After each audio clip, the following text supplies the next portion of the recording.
welcome to the Science Faction Podcast, where science meets fact meets fiction.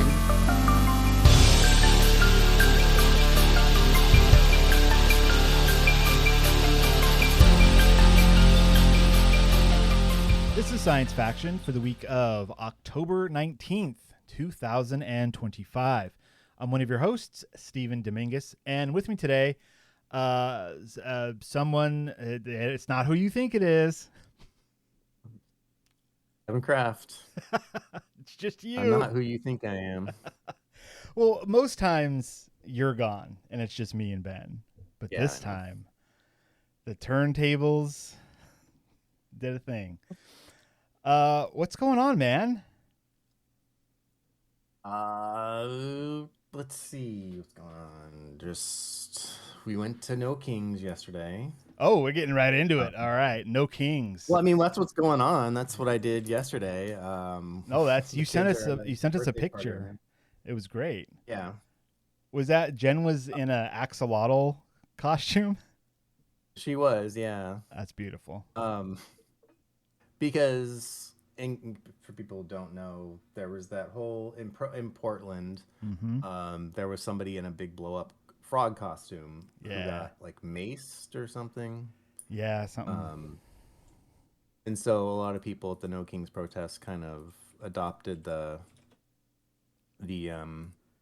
frog costume to show solidarity, but they sold out pretty quickly. So there's plenty of other blow up costumes. So we got an axolotl, and I saw a few other of those there too.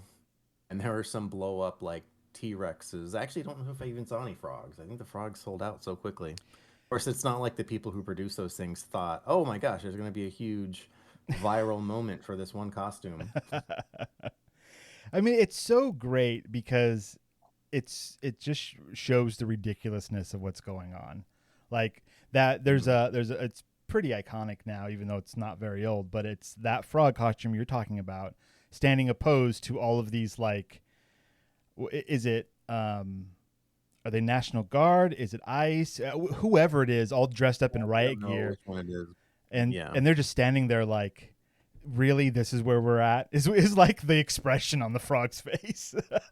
Mm-hmm. And it's just, it really exemplifies just how, like, when you think about it, how dumb all of this is. And yet it's not. It's very, very serious. So I saw you sent that picture with Jen in the costume. Just scrolling through, whatever social media you want to, and looking at all of the protesters, there's a ton of people in costumes. Like, the more ridiculous that it looks is better, because the protesters are trying to be painted as these, hateful, the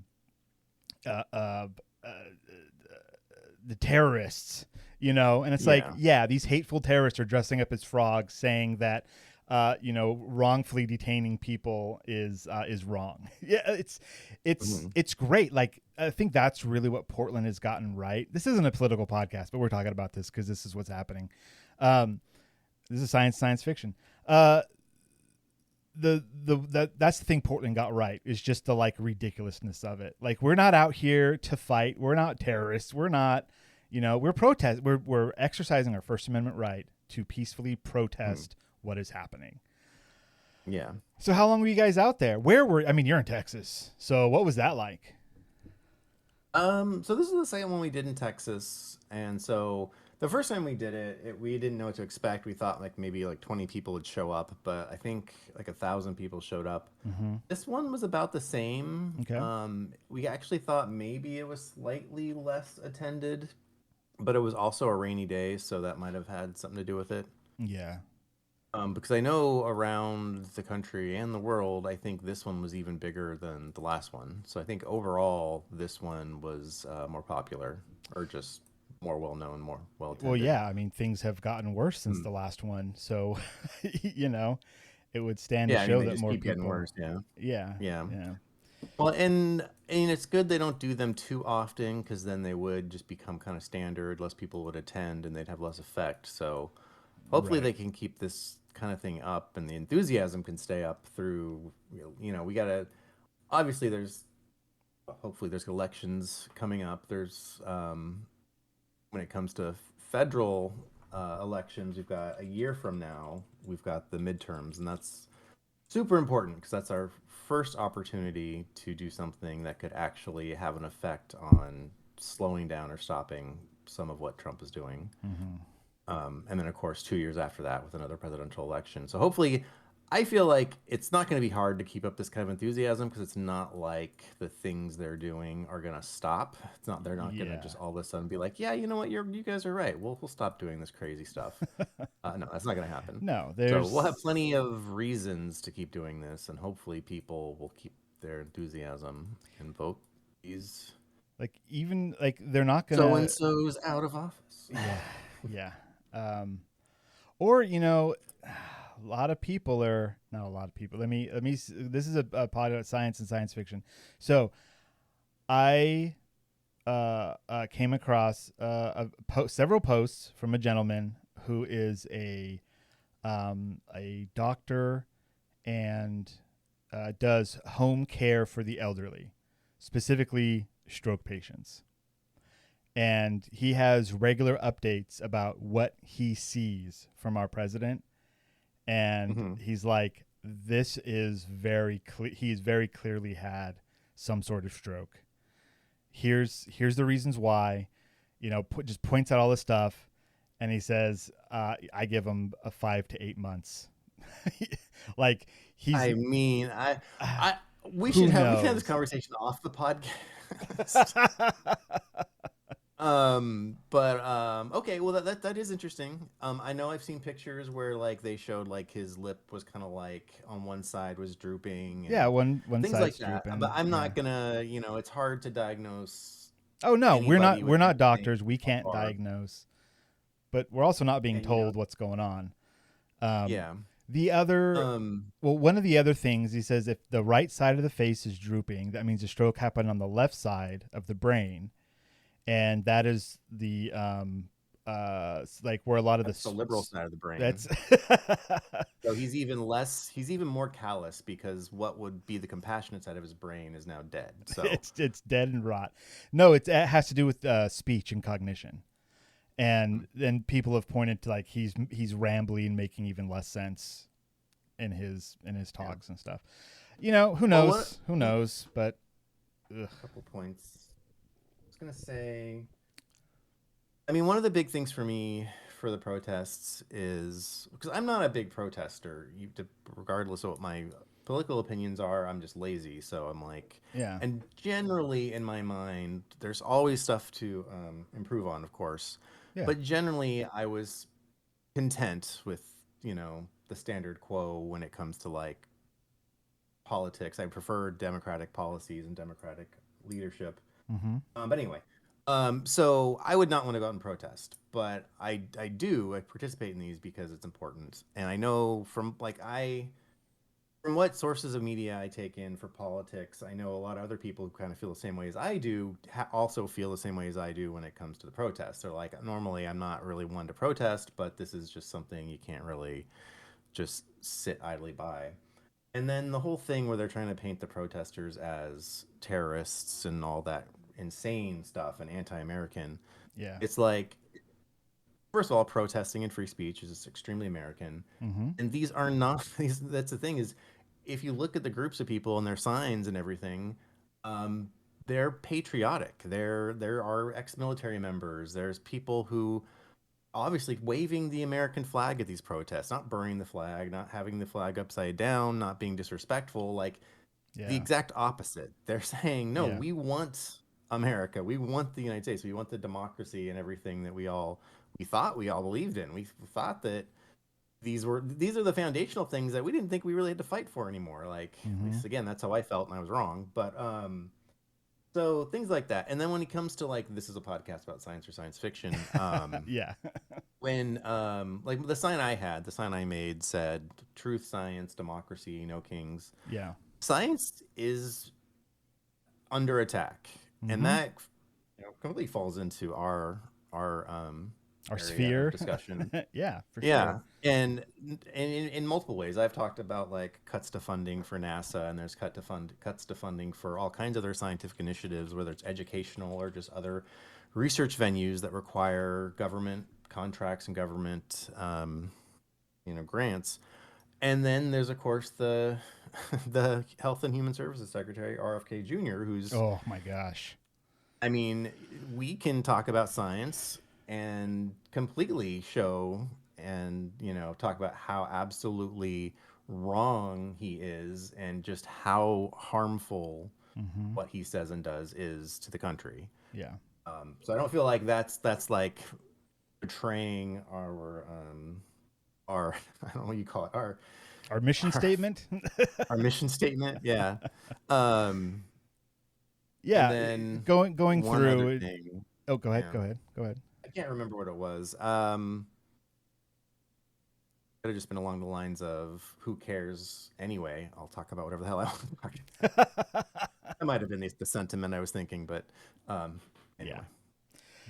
Well, it's you're right. Science is under attack. Not only from defunding, but just I think And there's you touched religion and Christian nationalism. I mean, that's what's driving this whole thing. Anyway. I was Which proud. brings me to South Park, which brings me to the most recent episode of South Park, Okay. which was awesome. Okay, hold on. You're firing off all these different discussion talking points. Science being under attack, yes, and it makes complete sense that it would be under attack because you can't spin. It's hard to spin facts. And there's a large section of our country where your thoughts and your feelings take over, and your thoughts, your feelings, your opinions, and science doesn't care about any of that.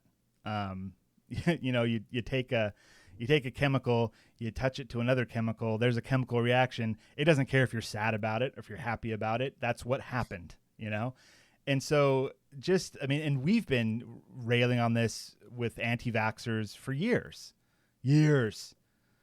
decades, and now they've installed somebody who's on that side of things, and that's bad, very bad. Okay, tell me about South Park. What did South Park have to say about it? I mean, South Park has been doing so much stuff this year. But the one particular thing I'll mention from this last episode, because all of it's politics now. I mean, they have multiple plot lines about things, specifically Trump. But this one thing that I thought was funny, because it's a commentary on Christianity. Mm-hmm. Takes a little bit of background, but their school in South Park has become, it's still a public school, but it's very Christian. Okay. The principal they had, which was PC principal, who was politically correct. That's what the PC stood for. Okay. Or at least that's what it was referencing. I don't know if they used different words, but that character, who was introduced like a decade ago, maybe less, but it's been on for a long time. He was supposed to be he is and was a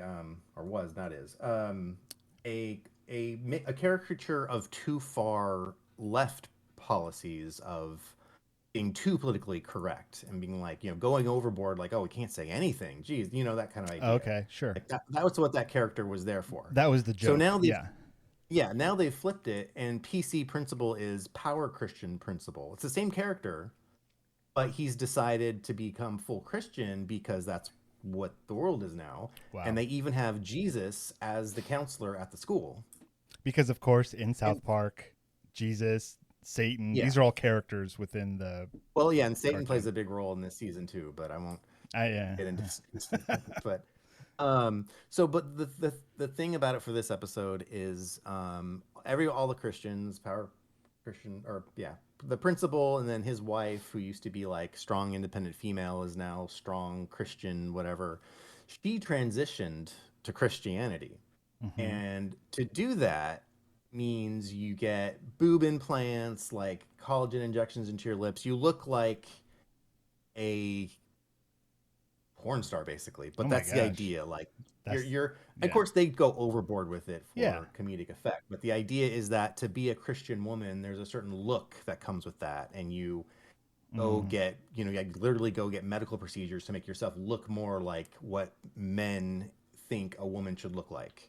Oh, And my they kind of gosh. use the terms transition to Christianity to even you throw in the like, oh, well, Yeah. if there's a trans aspect to it. Yeah. And so PC Principal's like, oh, well, you should come Jesus. And Jesus is like, this isn't right. This isn't like what I was preaching. And of course, they don't listen to Jesus as the source of their Christianity. They listen to Peter Thiel, who's a whole nother political and Yeah. thing, but they make fun of.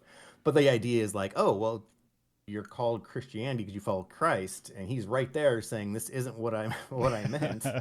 And they're like, no, you don't. Or what are you? And then they, PC Principal even when Jesus is like, you need to teach love and blah blah blah. PC Principal is like, are you and he uses the F slur for gay people. Oh,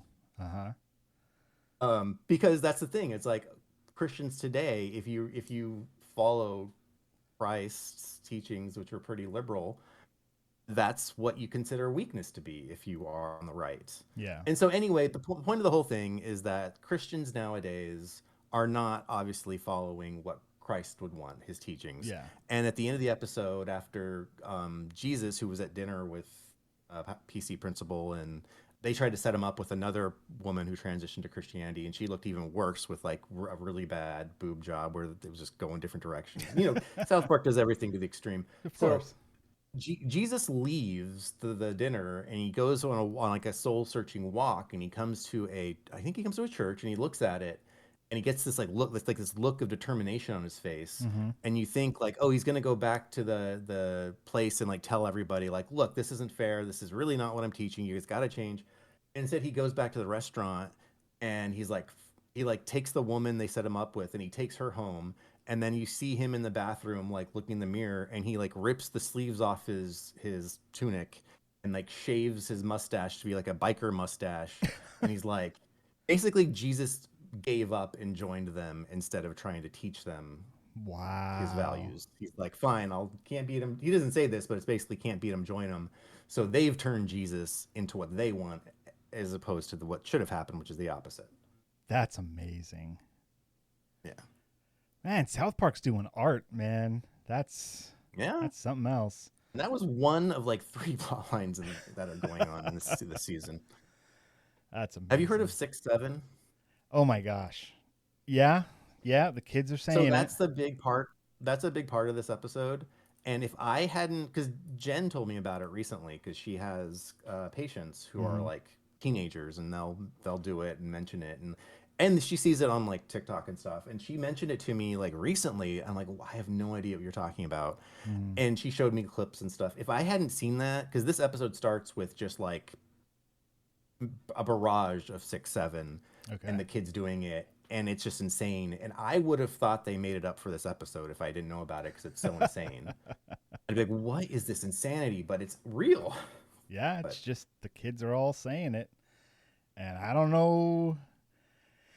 Do you know where it comes from? Are we going to do a deep dive? I've heard it's like there was a rap song that mentioned it, but it's one of those things where it sounds like there's like just different theories of different origins. Like no one's totally sure. Like I've heard the rap song.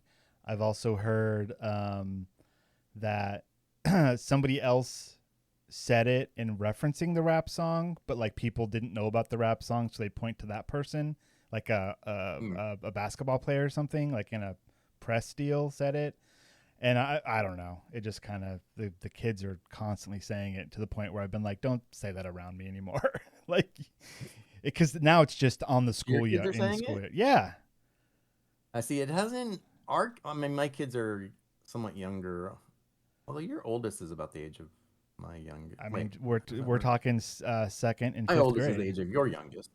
But yeah. Fortunately, my kids haven't said it. Maybe they hear it but don't know what it means, and so don't repeat it. But I mean, it's nothing bad per se. I could see it getting really old really quick. Well, yeah. For my kids, I was like, "What does that mean? Why are you saying that?" And they're just like, "I don't know. Everyone's saying it." Like, if you don't know what it means, maybe you shouldn't be saying it. Just to like try to get them to think critically about it, not just to parrot and repeat.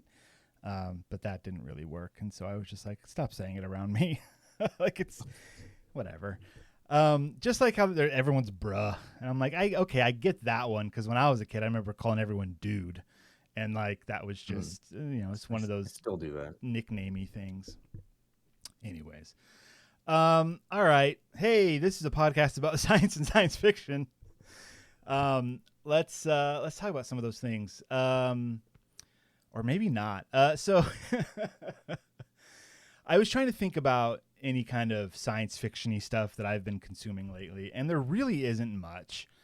I have been going through my Mutant Crawl Classics books to try and set up the next game, but we're getting so busy, I don't know when that's going to be. So I got nothing there. I'm not really watching anything currently. Yesterday I went to Greg's house and played this Witcher board game, which that's not science fiction either, but it's fantasy. It's adjacent. It's called Witcher: The Old World, and essentially everyone's a character that's a Witcher who is, if you don't know that universe, they're like monster hunters, and everything's like it's dark, grim fantasy setting. And you're a Witcher, so you got some powers, and you're monster hunting, and people are constantly like asking you for help because you're powerful, and there's monsters everywhere. So within the context of the game, your character is a Witcher. You have certain levels for things, and it's kind of a deck building game with your hand. You have a hand of cards that not only you have to discard them to like travel to different locations. There's a big board. It's like a whole continent with a bunch of cities and stuff. You discard these cards to like travel to different places, or when you fight a monster, which is like a big, like a boss fight type deal, these cards like kind of combo with each other in certain ways to defeat the monster. So there is some setup, and every turn you have to like put more cards into your deck, and so you get to choose what those are and that kind of stuff. And so you can fight the monsters. You can fight other Witchers. We didn't do that. And so the whole point is to get these trophies. You get trophies from monsters. You get trophies from fighting other Witchers. And so you do that. You have to level up to level 5. And your last trophy has to be won by a monster fight. Anyways, we played for, I want to say like 4 hours, maybe closer to 5. And Greg ended up winning in the end. But it's one of those like slow burn type games. And a lot of deck building games are kind of like that, because until you get your deck going how you want it to go, things can be slow. And so for the first like 2 hours, it was just like, all right, I'm going to go here, I'm going to go there. The other thing you can do, which is kind of interesting, is when you're at a location, you can choose to just like investigate the area, and either like in a city context or in a wilderness context. So a lot of times you go somewhere, you might like, level up your fighting a little bit and be like, all right, I'm going to explore the wilderness. And then like a little story starts, and it's kind of a choose your own adventure deal where one of the other players will, read the card. And it's like a whole paragraph of like, here's what's going on. And then do you choose A or do you choose B? Like you're wandering around the wilderness, and like you come across some kids, and they're like, hey, one of our friends fell in the well. And the kids look kind of suspicious, but you can also hear the kid like yelling from the well. Do you leave them, or do you go investigate the well? It's one of those things. So if you leave them, then it might be like you're attacked by a creature that comes out of the well, or maybe like, oh, you go to help, and so you help the kids out, and they say thank you and like give you a coin or something. You never know what's going to happen, and sometimes it's like it'll lead to something else. And so it's like, all right, travel to this other location, somewhere else on the map, and then read this other card. And so like some of them are multi-card, like multi-step quests. And so they're always like, it's always kind of random. Sometimes you'll lose a bunch of stuff. Sometimes you'll gain a level. Like you never know. It's just like, what's going to happen? So it was a lot of fun. And of course, Greg's got like the Kickstarter bundle. It's all these miniatures in there. The monsters look crazy cool. I ended up defeating what was that thing? It was like a rot fiend, I think, which was just like this weird like zombie looking dude. What was the other big thing I took out? A werewolf. Like, because the monsters when the game starts, you put out 3 level 1 monsters, and that's like they're randomized from like maybe 10 different ones. You put out 3, and then once a level 1 is defeated, then you go to the level 2 stack and you pull a random level 2 monster, and they're like a lot bigger. And then once a level 2 is defeated, it gets replaced by a level 3, and those are like giant, crazy monsters. The werewolf was like a level 2, and anyways. The Witcher, I think it was called The Witcher: The Old World. It was a lot of fun. It was a long haul, but it was a fun game. So that was really cool. So that's like the only, like, I'm looking around, like that's the only thing sci-fi wise and that's not even close to sci-fi. I'm like, oh man, I'm in a sci-fi slump right now. Is there something you would recommend sci-fi wise that I should be watching or doing or anything? Well, you've seen the first 2 seasons of Foundation, right? Yeah, I have. So the 3rd season just came out and is finished. I really liked it. I mean, that show is a show that's always been really well done. Mm-hmm. But even this season, I felt like I guess just it felt like more stuff happened this season.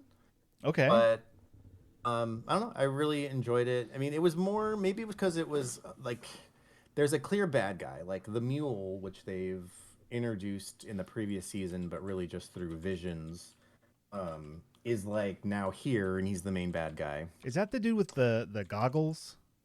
Yeah. Okay. Yeah. They actually recast him. So the person you've seen in the visions before is not the actor who plays him now.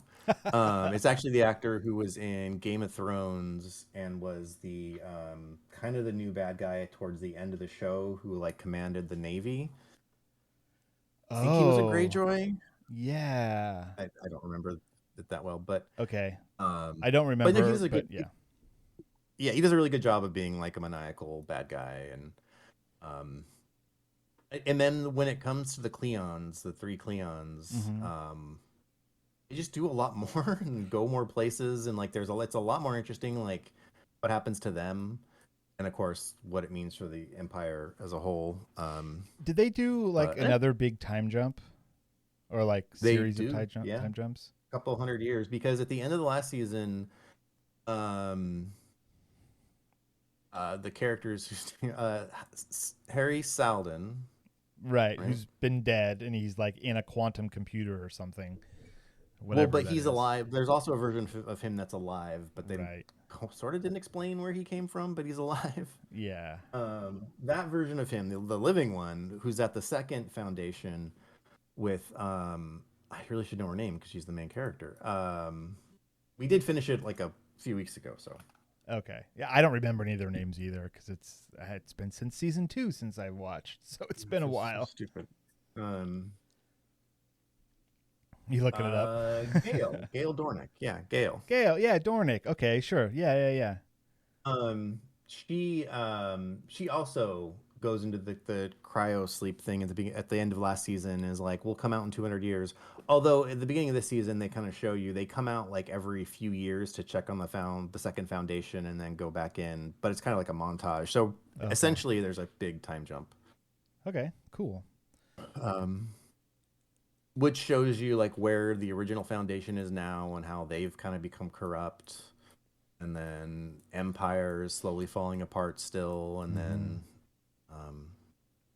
interesting. Oh, like the funniest thing, I think I've talked about the show a little bit before we finished it, but Brother Day, because there's Brother Dawn is the youngest, then Day, then Brother Dusk, Brother Dusk, yeah.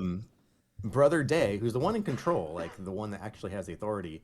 In this season, he's like the Big Lebowski. He's like, I don't care. Like, I just want to hang out and get high. And so, wow, that's kind of a fun part of it. So I remember, I might be misremembering, but his there was something going on with the cloning process that like they were kind of being changed a little bit, or something was going on there. Does that plot line keep going?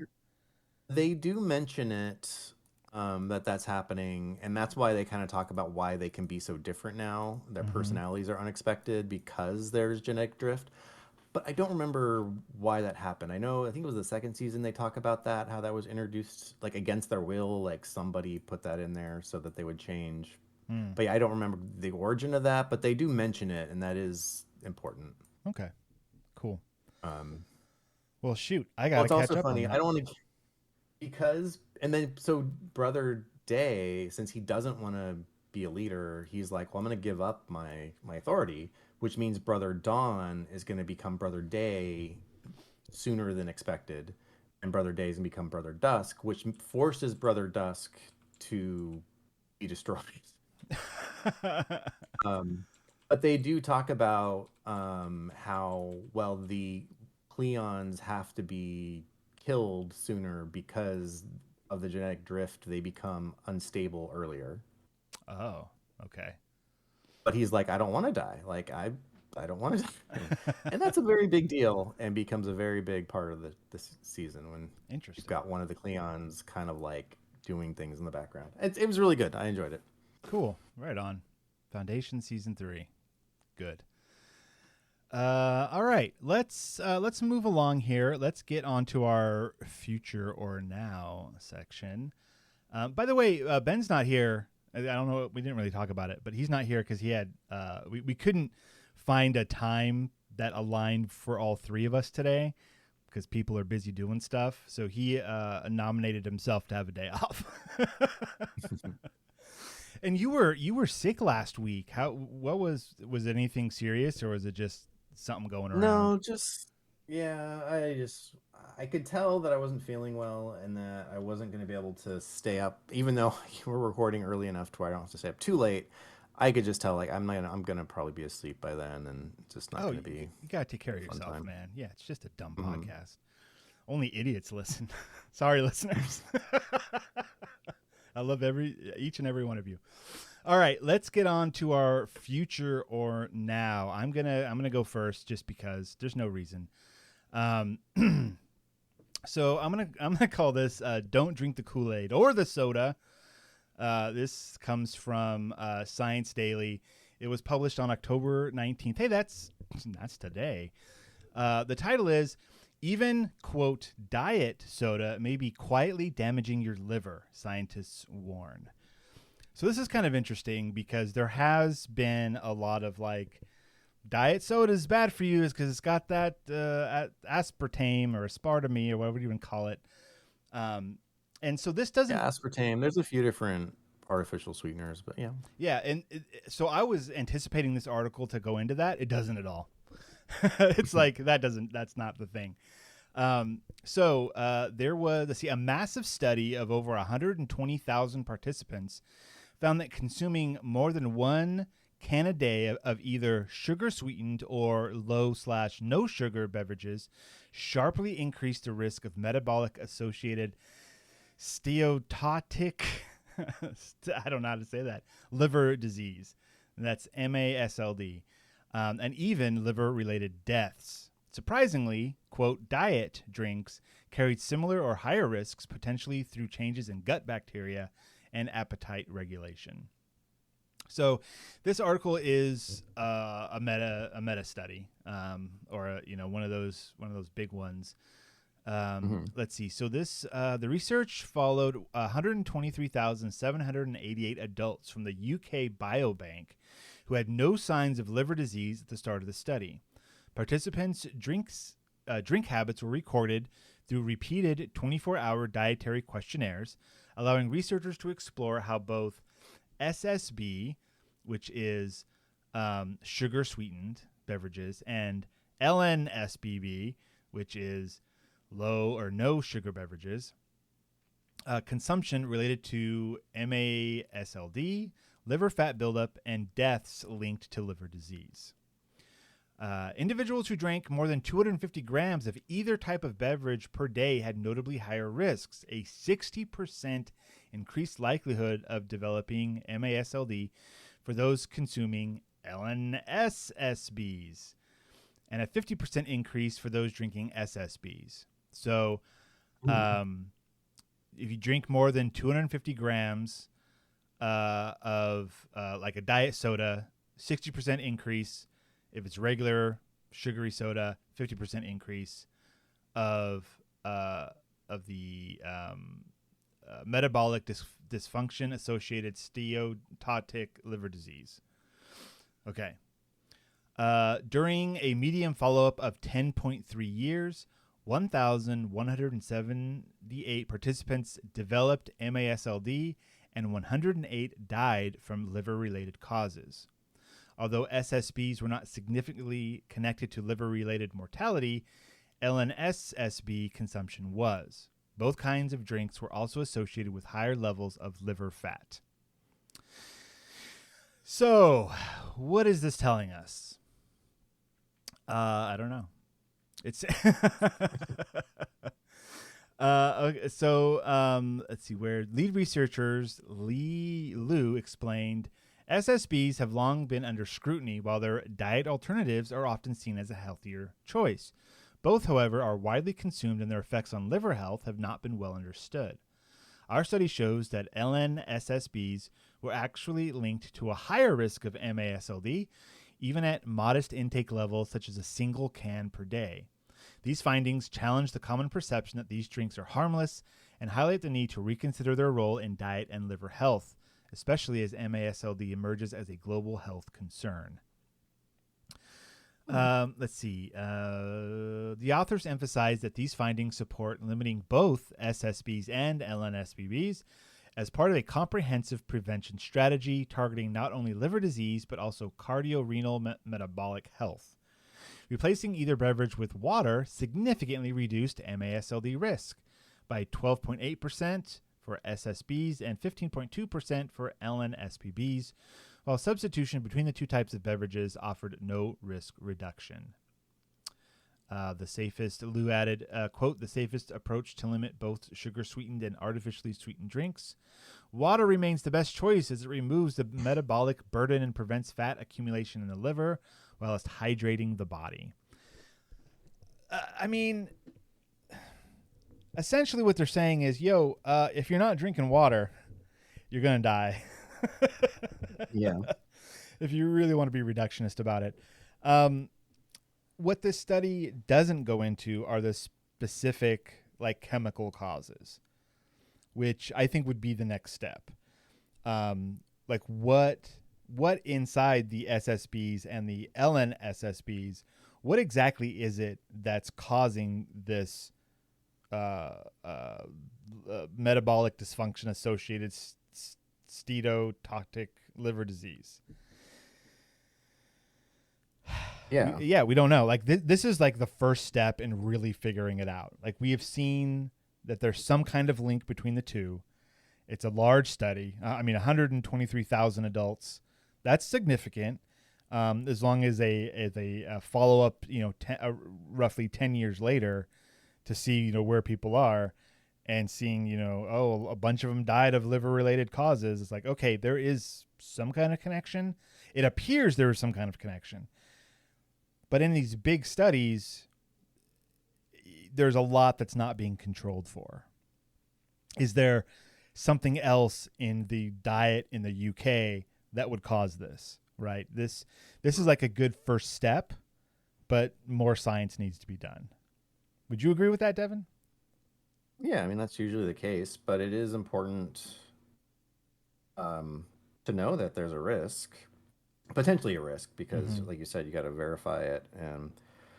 But I saw this when I was looking for an article to do. I did see this come up, and I have so much have had to have this conversation with Jen, and because she thinks that drinking soda is bad for you, which it is. Completely agree, and she thinks that drinking diet soda is bad for you, which it is, although from what I've seen, it seems to be better than drinking regular soda. And then there's also the fact of everything being in moderation. If you drink too much, it's a higher risk of, potential problems, whatever those may be. But I have always kind of believed from what I've read and heard that diet sodas really do, or at least artificial sweeteners, don't have the risks that sugar has, and that most of the things people say about artificial sweeteners as a problem are unsubstantiated through studies. Mm-hmm.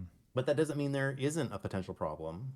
Right. And we should do studies to see what those are. And if there are, we should know those and make decisions based on that knowledge. So I think it makes perfect sense that they should do these studies and keep doing them. Yeah. There is also one other little bit in this article, I think it's interesting because it does show that SSBs and LNSPBs are problems for two different places. So, Lou also discussed the possible biological reasons behind the findings. Quote, the higher sugar content in SSBs can cause rapid spikes in blood glucose and insulin, promote weight gain, and increase uric acid levels, all of which contribute to liver fat accumulation, right? So that's not just for sugary drinks, that's sugar in general, right? You have these rapid spikes in blood glucose, insulin. That's been very well studied. Too much sugar equals bad. Like, we know that typically. LNSSBs, on the other hand, may affect liver health by altering the gut microbiome, disrupting the feeling of fullness, and driving sweet cravings, and even stimulating insulin secretion. So those are probably the effects that people point to the artificial sweetener side of things, saying that's what, messing around with those things. So I think it's really interesting that these two things, which we think of as very similar because they're on the shelf next to each other, right? Here's regular soda, here's diet soda, right next to each other, but they're doing two very different things to your bodies. One, too much sugar. The other one, it's doing something else, but we don't exactly know why. More science needs to be done. And you're right, moderation. I mean, this talks about 1 can a day.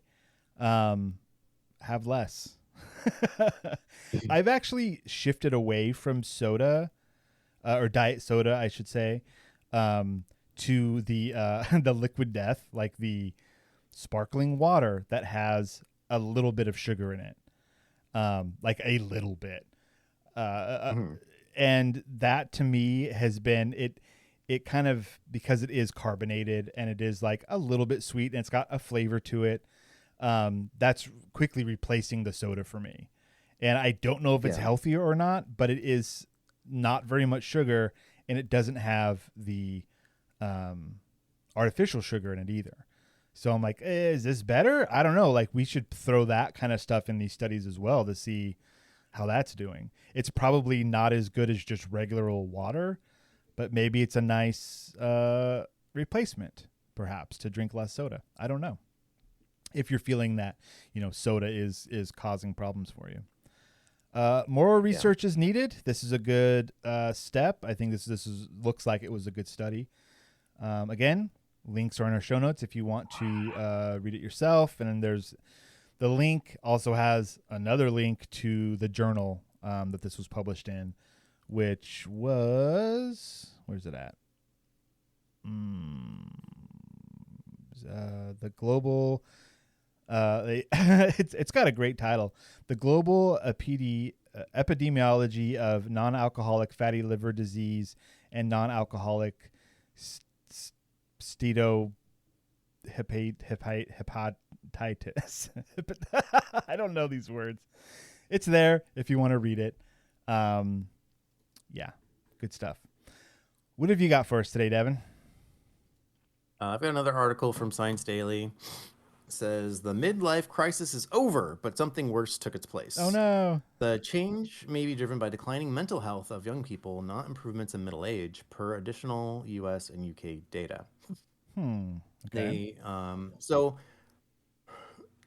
to cut to the chase, what they talk about is the usual midlife crisis where happiness kind of declines in middle age, but then it actually improves again later. And they talk about the graph looking like a U shape, where it starts off high, goes low, and goes back to high.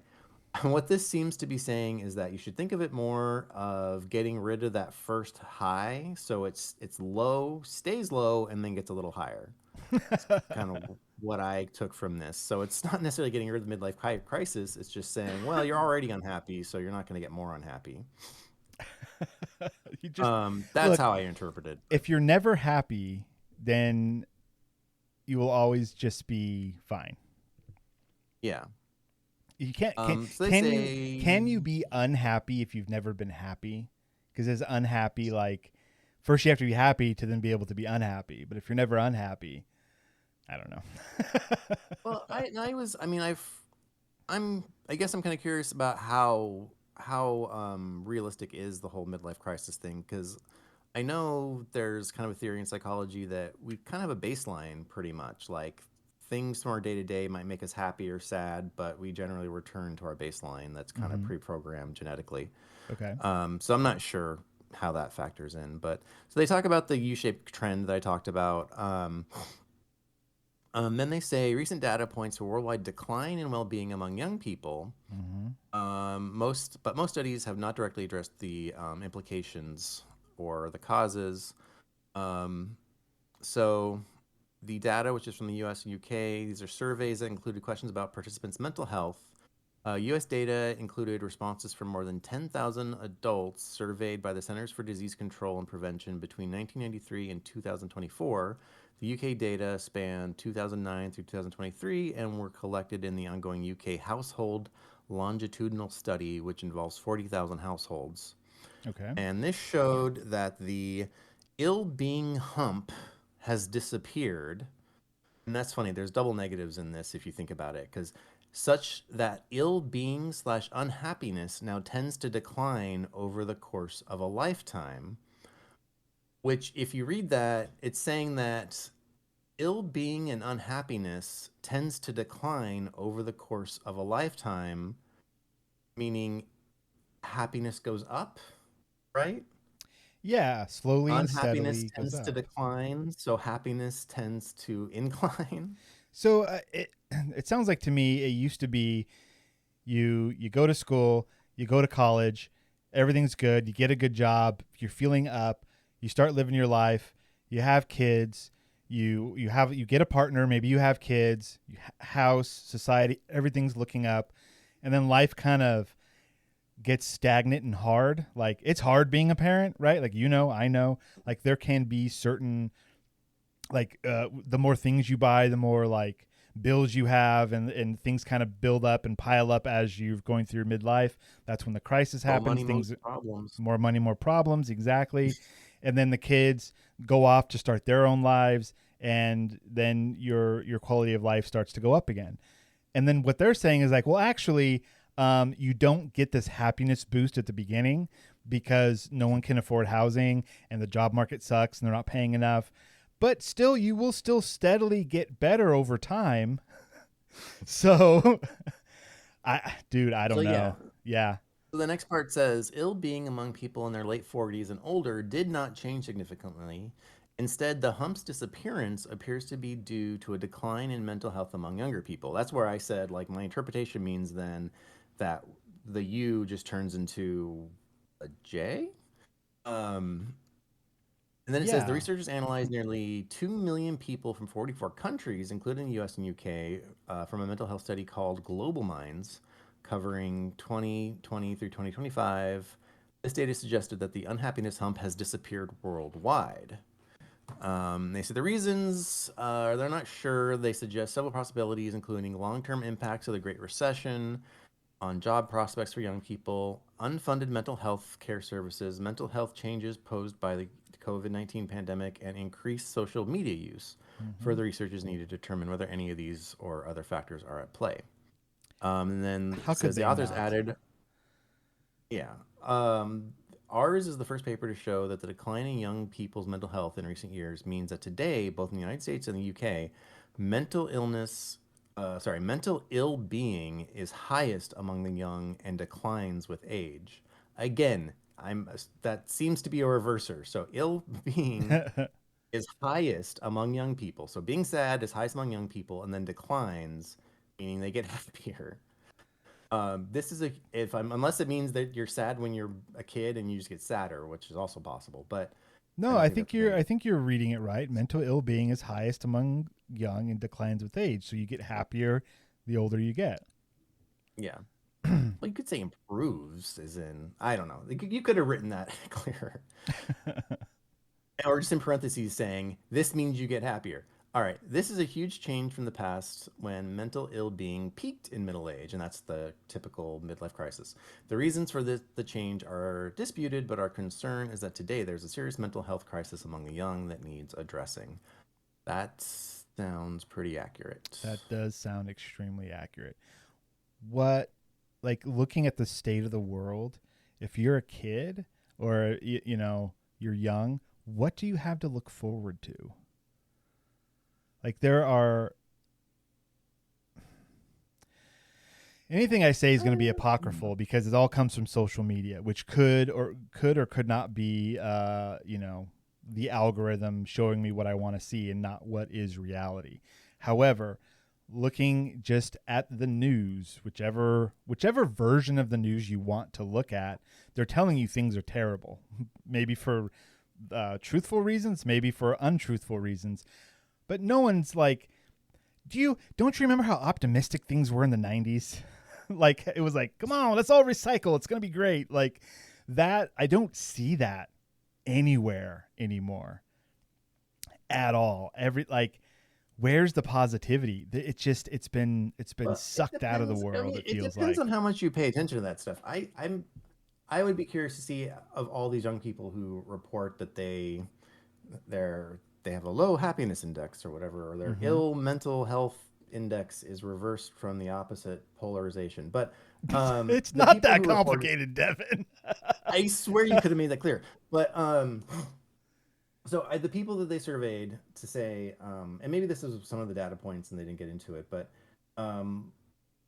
or this is requires further study. How many of those people are paying attention to politics? Because we are in a position where we pay attention a lot, and it is a big thing. But I still feel like the vast majority of people, which is why, you know, the administration can get away with whatever it wants. The vast majority of people don't care and don't pay attention. But I still think that they probably are depressed and unhappy, and it depends on where you get your happiness from and what you do with your time. Because if you're someone who is concerned with the state of the world in the future, then those things absolutely could have an effect on your outlook on life and make you sad and make you feel like you have nothing to look forward to. Mm-hmm. But I think a lot of those people who would also feel the same way don't feel the same way because of that. They're like, well, I don't care what's happening. You know, I don't live in Portland. I don't live in Chicago. I'm not an immigrant. I mean, this is all, you shouldn't think this way because all, you know, if someone's human rights are being violated, then everyone's rights are being violated. But you might not care, and that's fine. And you don't care. And the vast majority of people probably just don't care. But they all are sad because they're affected by the same societal things like social media and just whatever ill effects are being felt from the crap we do in our lives. And you could. I just don't think you can attribute politics to the majority of people who have this feeling. I think there's probably more pressing factors. No, yeah, there's more out there. Like it's the secondary effects from politics, right? Like if you're not watching the news, you're not paying attention to the nonsense, that's fine. However, you go out to find a job and they're like, yeah, here you go, $12 an hour. And you're like, I can't live on that. And they're like, that's all it's available. You know, like it's things like that where maybe you don't know the causes, you're unaware of why it's that way, but it's that way. California centric, $12 an hour. What is that? Does that seem high or does that seem low to you? Seems low. Seems high to me. It seems high. Interesting. I'm trying to see what's the lowest minimum wage in the U.S. Maybe I'm way off. $5.15 in Wyoming. Yeah, and federal minimum wage is $7.25. Okay. Yeah, no, $12 an hour. I feel like a lot of people would be like, yeah, I want to. That's what I need. But then if you're in California, your cost of living is so high that $12 an hour is like $5 an hour somewhere else. But yes, you're absolutely right. The politics, you might not be paying attention to it, but they are affecting you. Mm-hmm. You're absolutely right. And it's the same thing with like mental health support. Like if all those programs are cut and you never have a chance to participate in them, well, then you're never going to even know you have mental issues. And we all do. It's like one of the many things that I find disillusioning, if you are going to be someone who's like I have been at times, I like the idea of small government. I like the idea of, some libertarian ideas of just, look, I want to be on my own. I want to do my own thing. I don't want the government to mess with me. Mm-hmm. All that kind of stuff. I understand it, and I can see at times when that would be a good thing. But I'm disillusioned by that because then you see when, like, Republicans who supposedly want to balance the budget and have small government, and it's like, we don't have money for these programs to give everybody health care. We don't have money to help people and do this and that. And, we got to be responsible adults and say, look, we just, you can't just come up with money, these liberal spendocrats or whatever you want to call them. And then they get in office and like, you know what? We're going to spend billions of dollars on a secret police force. We're going to cut healthcare for everybody, but we're going to give the rich billions of dollars. Yeah. We're going to give billions of dollars to other countries that we like, but we're going to cut all the aid to any other countries where there's, babies that need to be fed and people who need treatment for AIDS and all this stuff. The money, they're so, yes, this is a very political podcast. It is, because that's the world we're living in right now. They're so full of crap when they talk about spending. It's like, no, you just want to spend unlimitedly, but for the absolute wrong reasons, which shows us that if we wanted universal health care, we could afford it. We could, maybe we have to raise taxes a little bit. Maybe we have to rearrange some money. But hey, let's have less military spending and less of all this other crap that doesn't help anybody. We could, and just so much waste and so much fraud, and we could afford the stuff we want. It's not a pie in the sky idea. Yeah, like that's what I've come to realize is like it doesn't actually take that much change to do a lot of good for a lot of people. Yeah. And I've to some extent bought into the crap of, no, we got to be responsible adults and like make sure we pay for it, which is a lot of things that Democrats do. They do at least address some, like how are we going to pay for it, even if it doesn't necessarily equal out to what they want to spend. They give it a shot. But I mean, Republicans, I just don't understand how any conservative right now thinks that this is a conservative, classic Republican administration. This is insanity. Yeah, it's insanity. They set us up the first time, and now they're going even further. When you look at a chart that shows the difference between $1 million and $1 billion, it becomes frighteningly clear how much money so few people have. Like, $1 billion is $1,000 million. Our brains are not equipped to understand that, right? It's like if you were given $1 million, and someone's like, but look, you're not going to earn any more money for the rest of your life. But hey, here's $1 million. You could technically be called a millionaire, although 1 million isn't that much.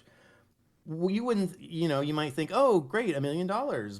Wait a minute, that's only going to last me maybe a decade, maybe more than that if I'm very frugal. Mm-hmm. But I'm not going to be living in luxury. And if I can't earn any more money, then I'm going to die destitute. Like, that doesn't make any sense. But $1 billion, I could live the rest of my life on $1 billion easy.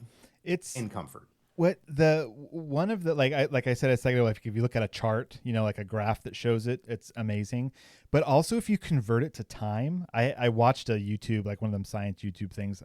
I'm sorry, I don't have a link for it or anything, but it was like, if you convert money to time of like here, like how long is 1 million seconds, right? Versus how long is 1 billion seconds. And then it turns into something that you can understand.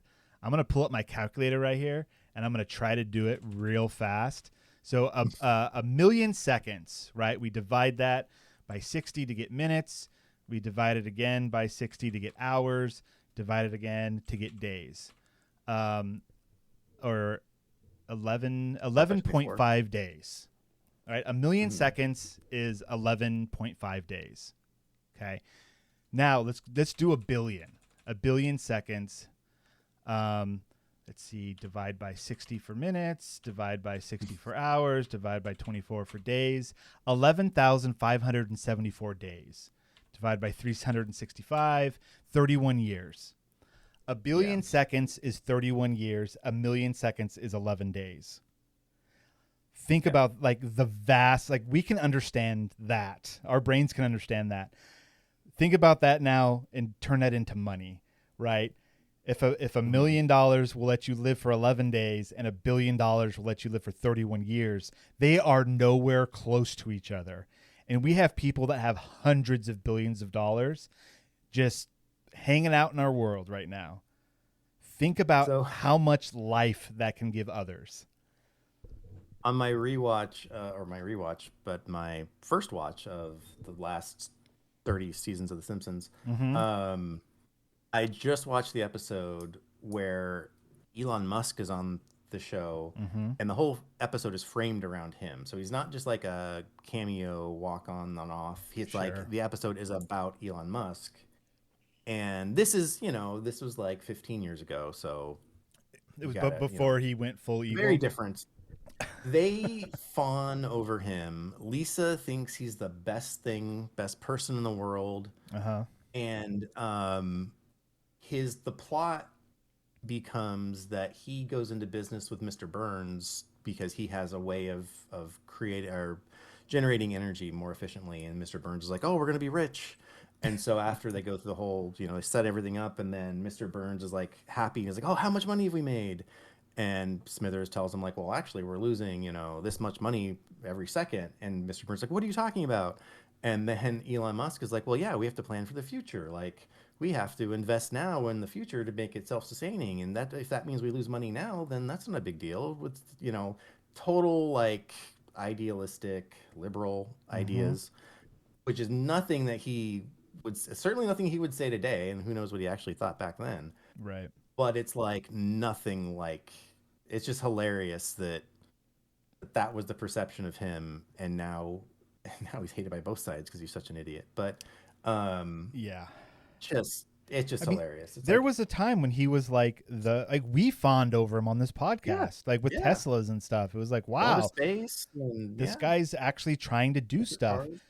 That's like, okay, cool. You've got all this money, spend it to improve people's lives. And at the beginning, it seemed like that's what he was trying to do, right? Let's get reusable rockets. Let's get electric cars, stuff that had been promised for years and years, and we just never got around to. And suddenly this dude came and started doing it. Then he does a Nazi salute. It's a whole thing. So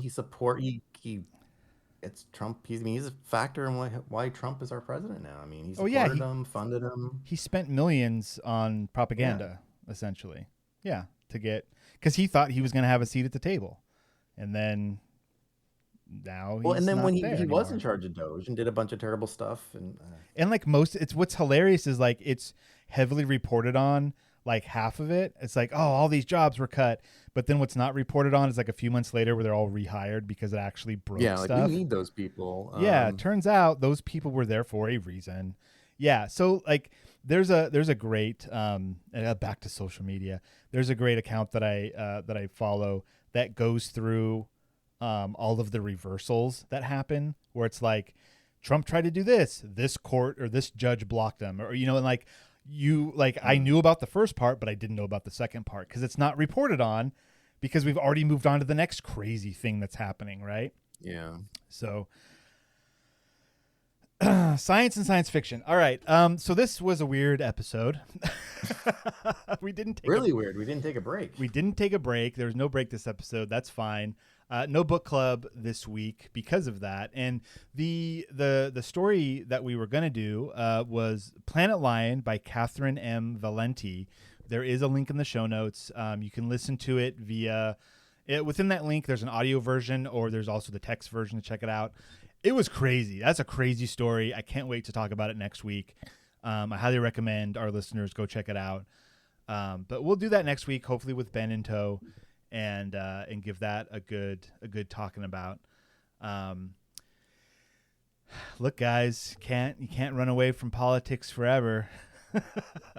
Maybe that's part of the like unhappiness valley is like once you get to a certain age, you start to understand more of the world around you and just how awful and manipulative it is, just as a baseline. just like that's just how. And now things are especially bad because of certain things. So it's. Have you felt okay? We'll end on this. Have you felt midlife crisis-y at all? Have you felt like I just need to go do this thing and then everything will be better? Well, yeah. It's funny. It's not necessarily related to politics. I feel like it's been the last couple of years. It's more related to mortality. Mm-hmm. Like, I think that's a big part of it too. Midlife is, oh, I'm gonna die one day. Wait a minute, have I done what I wanted to do with my life, or what does it really mean? These things that I've just taken for granted, or yeah, and mortality. What's that gonna be? What's is there more to life that I should understand or figure out now while I can? So more of that sense. But yeah, All right. not like buying a race car or something. Like I don't get that part of it. Yeah, I've I got. mean, sure, I'll buy a race car, but that's not like I'm not gonna feel like, oh yeah, I'm young again. I got a race car, and I feel like I'm gonna. I don't get that That's aspect of it. such like an '80s thing. Like I'm gonna buy And a. that's such a trope in movies and Yeah. TV. Like midlife crisis. What's the next thing that you think of? Oh, race car. That's just Yeah, I'm what gonna it's always I'm been gonna portrayed I'm as. gonna buy a big sports car, maybe divorce and marry somebody younger. Like that's another trope. Travel to somewhere else, that can be a trope. I think I'm a bit on the same wavelength as you, where it's like, hey, what am I missing out on? What can I learn? Like I feel like there are certain uh, skills or just things about the world where it's like, hey, I was never taught this. No one's ever going to teach me this. I'm going to have to figure this out myself. And I feel like I'm missing out on stuff that like is interesting or that I would enjoy that I've just never been exposed to. So like Yeah. that's my crisis of like I don't have time to do all the things that I want to do right now. I want to build models and I want to paint them and I want to blacksmith and I want to run RPGs and I want to get together with people and do these kinds of things and oh man, I want to learn about history and now that I'm of the age to understand that like oh yeah the things that my kids are learning in school is like 10% of reality as like it's barely touched upon certain things and the things like history's written by the winner. Like I want to know what really happened and a lot of stuff like that. And I feel like that's where my crisis is. It's just like a crisis of information and knowledge, not Yeah. not a sports car. Anyways, all right, we are gonna go ahead and end it right there for this week. Once again, next week for book club, Planet Lion by Catherine M. Valenti. Check that out. I read it yesterday. It is a trip. It's kind of one of those like it reminded me of like a 1970s sci-fi. Like it gets a little psychedelic at times, but Yeah. it's also like intercut with more quote unquote reality to kind of give it context. It's bizarre and I love it. Spoilers. Anyways, we'll talk about that more next week. So Devin, do you have any final thoughts for us this week? Let's see. I had a thought that came to my mind because we talked so much about politics and have a very clear point of view. Is someone on one of the atheist call-in shows that I watch sometimes Mm-hmm. now and then, on and off. I watch them mostly because of one particular person, Forrest Valakai, who's a very smart evolutionary biologist who does a lot of videos about science and about religion and things. But he was on the call-in show, and someone made the comment that, "Oh, I used to really like your stuff, the science stuff, and then you became all political." He's very left-wing, like extreme left, which is Mm-hmm. fine. And I liked his response because his response was like, "Well, you know what? If I ever gave you the impression that I didn't care about politics or that I had, a neutral point of view, I'm sorry because I don't. And yeah, it's stupid for you to think that I would just stand by and let all this terrible stuff happen or that I didn't care about this, this, and this. So it's like I just like the sentiment that like, oh, you want just one thing and you want me to just forget about everything else? Well, I'm sorry, but I don't live in your fantasy world. I just thought it was funny the way he phrased it, like as an actual apology, and then it's like, no, I'm not actually sorry for having an opinion.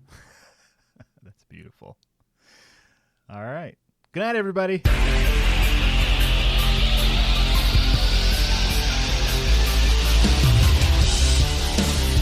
This has been the Science Faction Podcast. Tweet to the host at SciFact Podcast. Email them at sciencefactionpodcast@gmail.com and visit sciencefactionpodcast.com for more episodes.